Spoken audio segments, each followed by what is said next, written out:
In Scripture, Yahweh paints pictures for us to see, and then the Holy Spirit comes and teaches the meaning behind the pictures.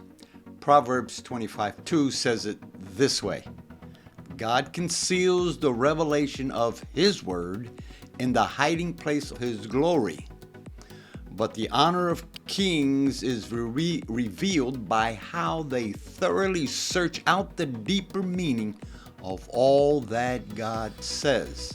Find that in the Passion Translation. It is my pleasure at times to not only be the recipient of the meanings, but also to convey those meanings to you, the listener.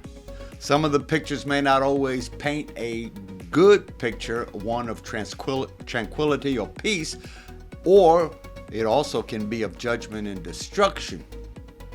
They are there to either warn us or comfort us with that. We must rely on Yahweh's love for us and to us. I hope that this week's lesson would open our eyes of the continuing process of Yahweh's revelation in the world, in our nation, and even in our lives. Hello, I'm Dr. Ray, and welcome to Hosea International Speaks.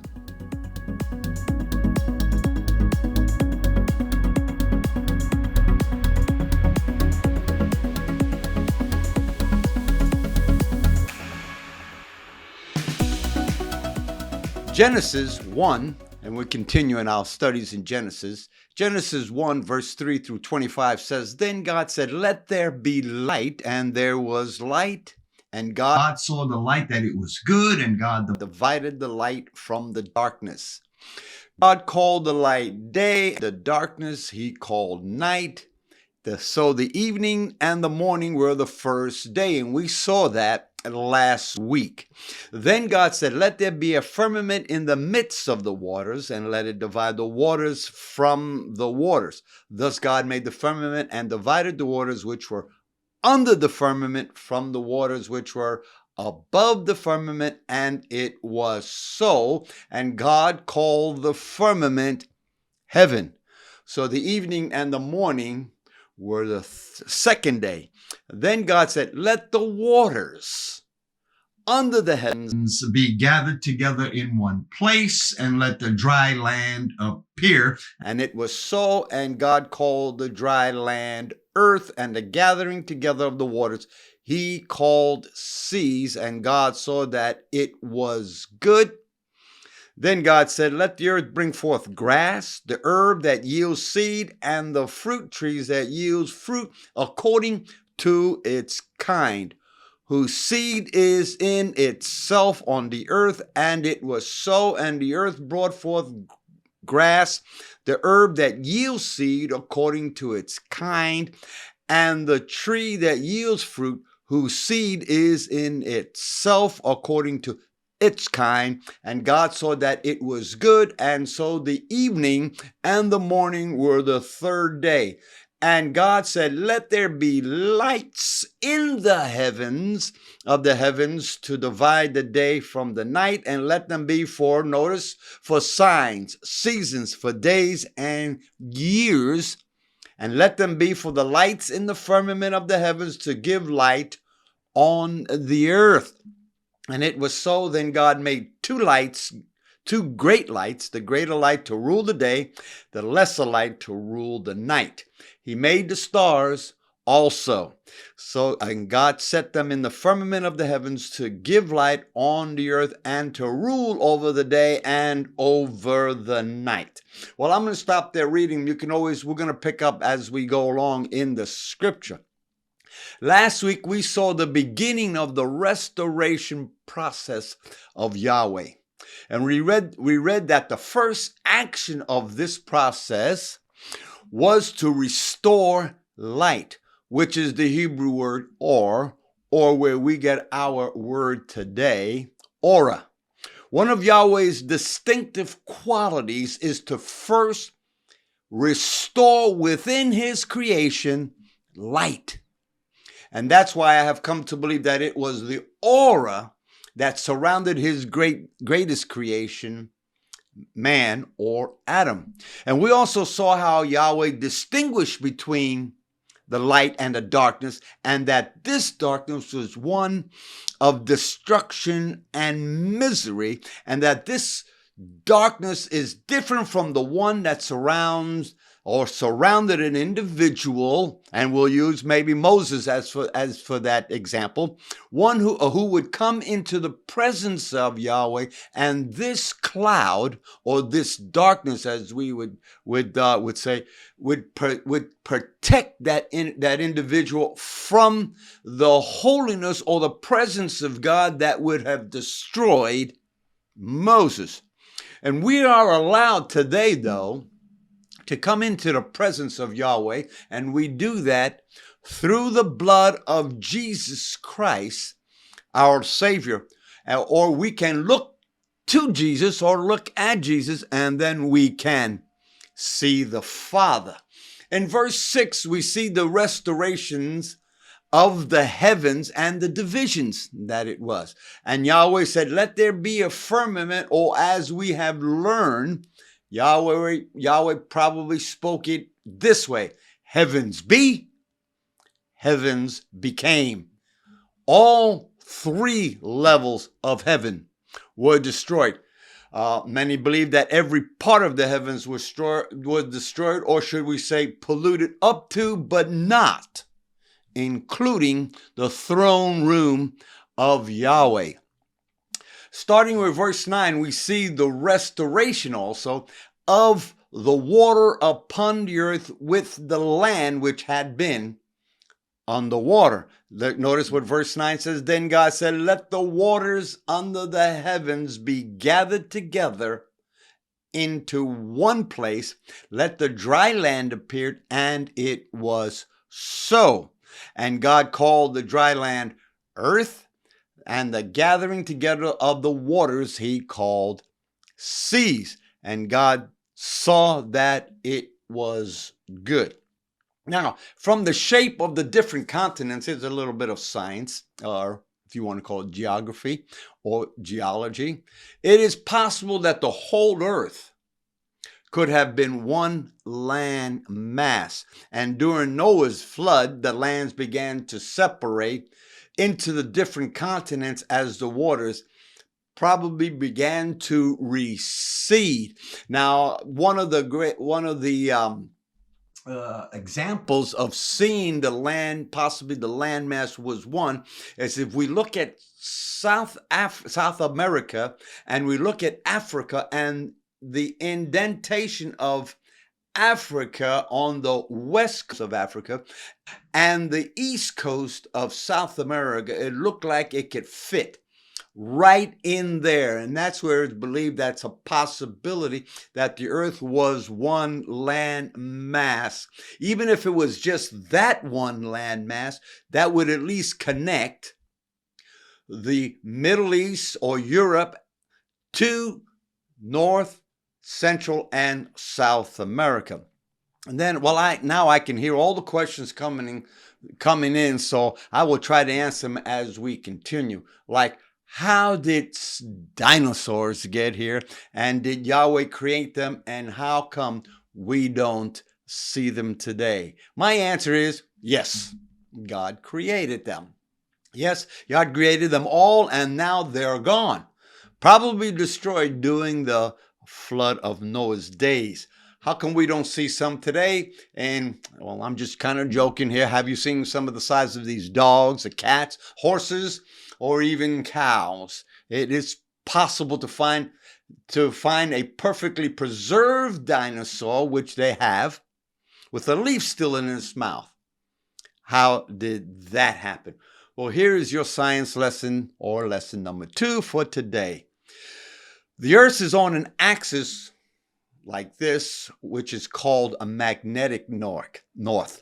That means it's not situated on what we call true north, which is perpendicular to a said plane or a flat plane. The Earth is tilted, or an angle of about 23.5 degrees from vertical. And how that had happened?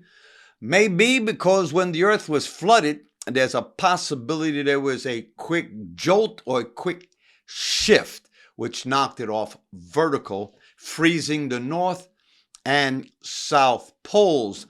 And it is possible that during the flood, when Noah and the family and all the animals were in the ark, that this jolt might have caused a disruption, even a wave, or the ark swaying back and forth hard. And being that the world or the waters had flooded the whole earth, that's what kept probably the world from flying apart when it was jolted from true to vertical to a 23 and a half inch, 23 degree, half inch degree off of vertical. And then what could have possibly happened was that the dinosaur might have been at one of the poles, or at the poles where it was found, and might have taken a bite off of the tree right before the quick shift, which froze the north and the south. And then the waters would continue to flood or continue to fill the earth with snow caps underneath. Now, that's basically a little bit of your science lesson for the day. Well, let's get back to scripture. Verse 11 gives us the restoration now of the vegetation. Now, just to say that the dinosaur with the leaf in its mouth, possibility that it froze that way, and so that's why they can still find one or found one in the past, still in the ice. That's where they found this dinosaur. Now, verse 11, we says is the restoration of the vegetation.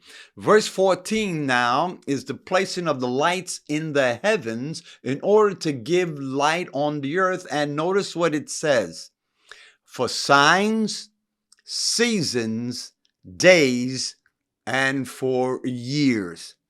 So in other words, that's what the moon and the sun and the stars are there for. And if you notice that certain times of the year in the northern hemisphere, it is cold throughout the months of November, December, January, and February. But in the southern hemisphere, those same months are summertime there, winter here. And then as you look throughout the summer times in the north, it's winter time in the south or the southern hemisphere, Australia, South America, South Africa, and stuff like that.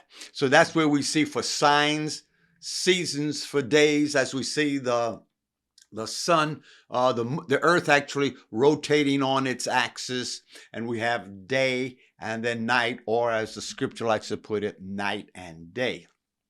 Verse 20, we read about the earth being populated with animals. Excuse me. This is where the dinosaurs would come into play, and then the birds of the air and the fish of the sea. So we see the restoring of the birds in the air, but we actually see the restoration of those birds too at the time of Noah. And finally, we come to the making of man and woman. The forming of man and the forming of woman. Now let's get it right from the beginning. And let me just read it to you from the scripture. And it says this in verse 26. And God said, let us make man in our image, after our likeness, and let them have dominion over the fish of the sea, and over the birds of the air, and over the cattle, and over all the earth, and over every creeping thing that creeps on the earth. So God created mankind in his own image. In the image of God, he created him, male and female. He created them, and God blessed them. And God said to them, be fruitful, multiply, replenish the earth, and subdue it, and have dominion. Now, let me just get it right from the beginning. Yahweh did not create Adam and Steve, nor did he make Anna and Eve. He made Adam and Eve. I may lose some of you now.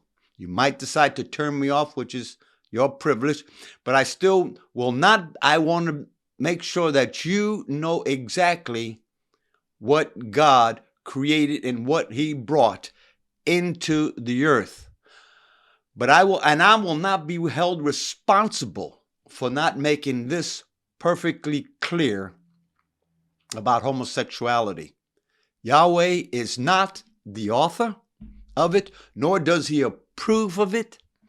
He is vehemently against such behavior, and it is that behavior that can be reversed or set back on the right track.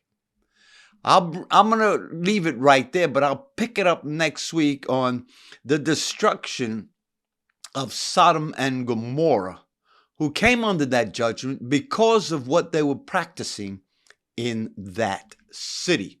We'll leave it there, but I just want to make sure that you understand that God